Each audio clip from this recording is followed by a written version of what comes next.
નમસ્કાર મિત્રો, અમારી યુટ્યુબ ચેનલમાં આપનું હાર્દિક સ્વાગત છે। તો મિત્રો, ચૈત્ર નવરાત્રિની અંદર આપણે કુળદેવીની આપણે પૂજાપાઠ કરીએ છીએ। તો મા કુળદેવીની આપણે પૂજાપાઠ કરીએ છીએ, એના ઉપવાસ કરીએ છીએ અને સદાયની માટે માના આશીર્વાદ આપણી માટે બની રહે છે। તો મિત્રો, આ ચૈત્ર નવરાત્રિના 9 દિવસોમાં આપણે મિત્રો કઈ કઈ બાબતોનું ધ્યાન રાખવું જોઈએ એના વિશે પણ વાત કરીશું। અને નવરાત્રિના 9 દિવસમાં દુર્ગાની ભક્તિ કરવાથી, પૂજા કરવાથી ભક્તોની મનોકામના પૂર્ણ થાય છે। મિત્રો, માતાના ઘણા જ રૂપો છે અને એ બધા જ રૂપો ભક્તોને સુખ, સમૃદ્ધિ અને શાંતિ આપનારા છે। તેના ભક્તોને થોડા જ પ્રયાસથી માતા તરત જ પ્રસન્ન થઈ જાય છે અને તેમની ખુશીઓથી જોડી ભરી દે છે। તેમજ કેટલીક વાર ભક્તોની નાનકડી ભૂલ પણ માતાને નારાજ કરી દે છે। અર્થાત જેટલી જલ્દી માતા પ્રસન્ન થાય છે એટલી જ જલ્દી માતા સંતુષ્ટ પણ થઈ જાય છે, જેથી આપણે ક્યારેય એવા કામ ન કરવા જોઈએ જેનાથી માતા આપણાથી રિસાઈ જાય। હંમેશા એવા જ કામ કરો કે જેનાથી માતા હંમેશા આપણી ઉપર પ્રસન્ન રહે। આપણે બધા જાણીએ છીએ કે નવરાત્રિમાં કેવા કામો કરવા જોઈએ જેથી માતા આપણા ઉપર પ્રસન્ન થાય અને આપણા ઉપર કૃપા કરે અને આપણે મનમાં ફળ પ્રદાન કરે। પણ શું તમે જાણો છો આપણે કઈ ભૂલોને કારણે માં નારાજ થઈ શકે છે અને આપણને એમના ક્રોધની સામનો કરવો પડે છે?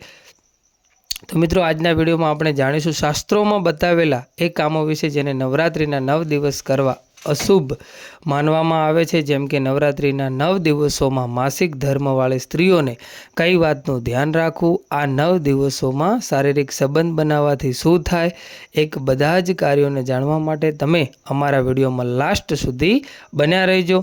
કેમ કે તમે પણ જાણી શકો છો કે શું તમે પણ આવી ભૂલો નથી કરતા ને? તો મિત્રો, ઘણીવાર આપણે ઘણા જ પ્રયત્નો કરીએ છીએ, આપણે કુળદેવીને આપણે પૂજાપાઠ, ધૂપ, દીપ, આરાધના બધું જ કરીએ છીએ, છતાં પણ આપણી કુળદેવી આપણી મનોકામના પૂરી કરતી નથી। તેથી શાસ્ત્રોમાં બતાવ્યા પ્રમાણે ત્યારે આ કાર્યો વિશે જરૂર જાણવું જોઈએ, જેને નવરાત્રિના 9 દિવસમાં વર્જિત માનવામાં આવે છે। તમે નવરાત્રિના ઉપવાસ રાખો છો, તમારે આ નિયમોનું પાલન કઠોર રૂપથી કરવું જ જોઈએ, નહીં તો તમારા દ્વારા કરવામાં આવેલા ઉપવાસના ફળથી તમે વંચિત રહી જશો। તો ચાલો જાણીએ નવરાત્રિના 9 શુભ દિવસોમાં કયા કામો કરવા જોઈએ। પહેલાં મિત્રો, વિડીયોને એક લાઇક અને શેર કરી દેજો અને ચેનલને સબસ્ક્રાઈબ કરી દેજો।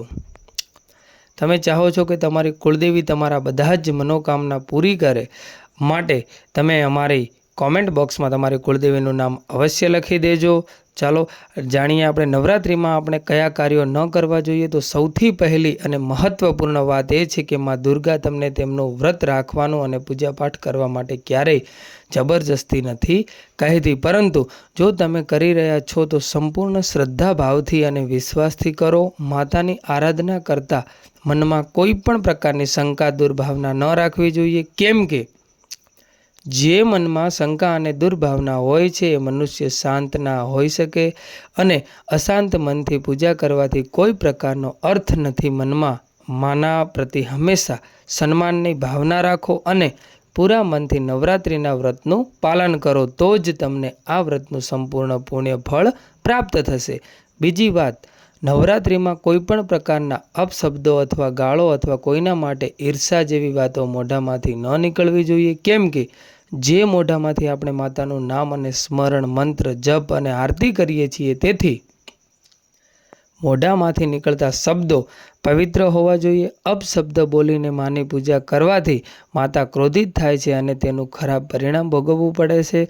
ત્રીજી વાત, નવરાત્રિમાં માંસ અથવા આહારથી અથવા દારૂ અને તમાકુનું સેવન ભૂલથી પણ ન કરવું જોઈએ, કેમ કે એનાથી મનુષ્યને એના મન અને મસ્તિષ્ક ઉપર નિયંત્રણ નથી રહેતું। તામસિક આહાર શરીરમાં ઉષ્ણતાનું નિર્માણ કરે છે, તેનો સીધો પ્રભાવ મનુષ્યને તેના હૃદય ઉપર પડે છે અને દારૂ પીવાથી આપણા જીવન ઉપર કેવો પ્રભાવ પડે છે એ તો આપણે બધા જાણીએ છીએ। પરંતુ જો તમે નવરાત્રિના આ 9 દિવસોમાં દારૂનું સેવન કરો છો અથવા માંસનું સેવન કરો છો તો તમારા ત્યારે માતા દુર્ગાનો ક્રોધનો સામનો કરવો પડે છે।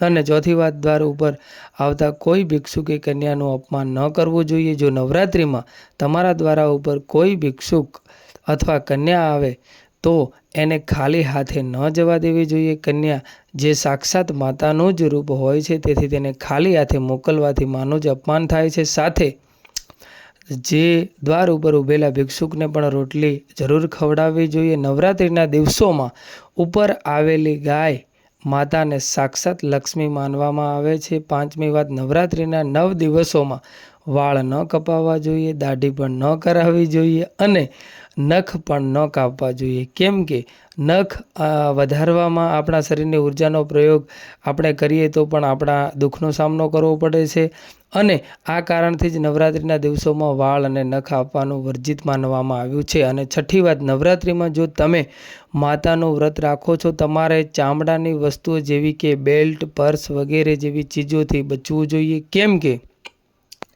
આ વસ્તુઓ પશુઓને મારીને પણ એમાંથી બનાવવામાં આવતી હોય છે. સાતમી વાત, જો તમારા ઘરમાં અખંડ દીવાની સ્થાપના કરી છે તો તમે માતા ઉપર શ્રદ્ધા રાખી અને દીવાને પણ હેમખેમ રાખવો જોઈએ.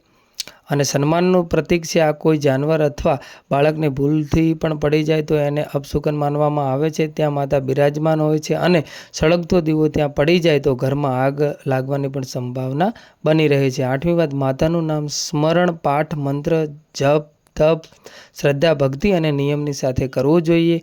માની પૂજા કરતી સમયે મનમાં બીજા કોઈ વિચારો ન રાખવા જોઈએ અને કોઈ બીજાથી વાતો પણ ન કરવી જોઈએ. એનાથી તમારું ધ્યાન ભટકી શકે છે. તેથી પૂજા કરવા બેસો ત્યારે પૂરેપૂરું મન લગાવીને પૂજા કરો, તેથી તેનું સંપૂર્ણ પુણ્ય ફળ પ્રાપ્ત થાય. અને નવમી વાત, વિષ્ણુ પુરાણ અનુસાર નવરાત્રિના 9 દિવસોમાં ઊંઘવું ન જોઈએ. જે લોકો નવરાત્રિના દિવસે ઊંઘે છે એમના જીવનમાં દુર્ભાગ્ય આવે છે અને એવા લોકોમાં દુર્ગાની કૃપાથી વંચિત રહી જાય છે. નવરાત્રિના 9 દિવસોમાં સ્ત્રીઓને સ્નાન કર્યા વગર ન રહેવું જોઈએ. દરરોજ સ્નાન કરીને માતા દુર્ગાની પૂજા કરવી જોઈએ. આપણે કુળદેવીની પૂજા કરવી જોઈએ. તેનાથી આપણે કુળદેવી માતા પ્રસન્ન થાય છે.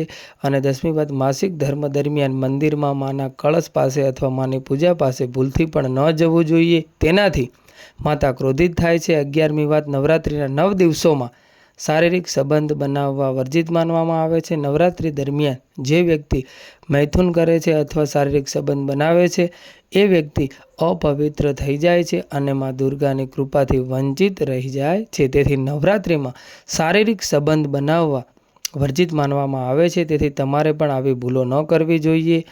અને 12મી વાત, નવરાત્રિમાં ભૂલથી પણ કોઈ પણ સ્ત્રીનું અપમાન ન કરવું જોઈએ. આ 9 દિવસોમાં કોઈ પણ સ્ત્રીનું અપમાન કરવાથી માતા દુર્ગાનું અપમાન માનવામાં આવે છે અને એનાથી માતા દુર્ગા આપણાથી રૂઠી જાય છે અને એમનો ક્રોધનો સામનો પણ કરવો પડે છે.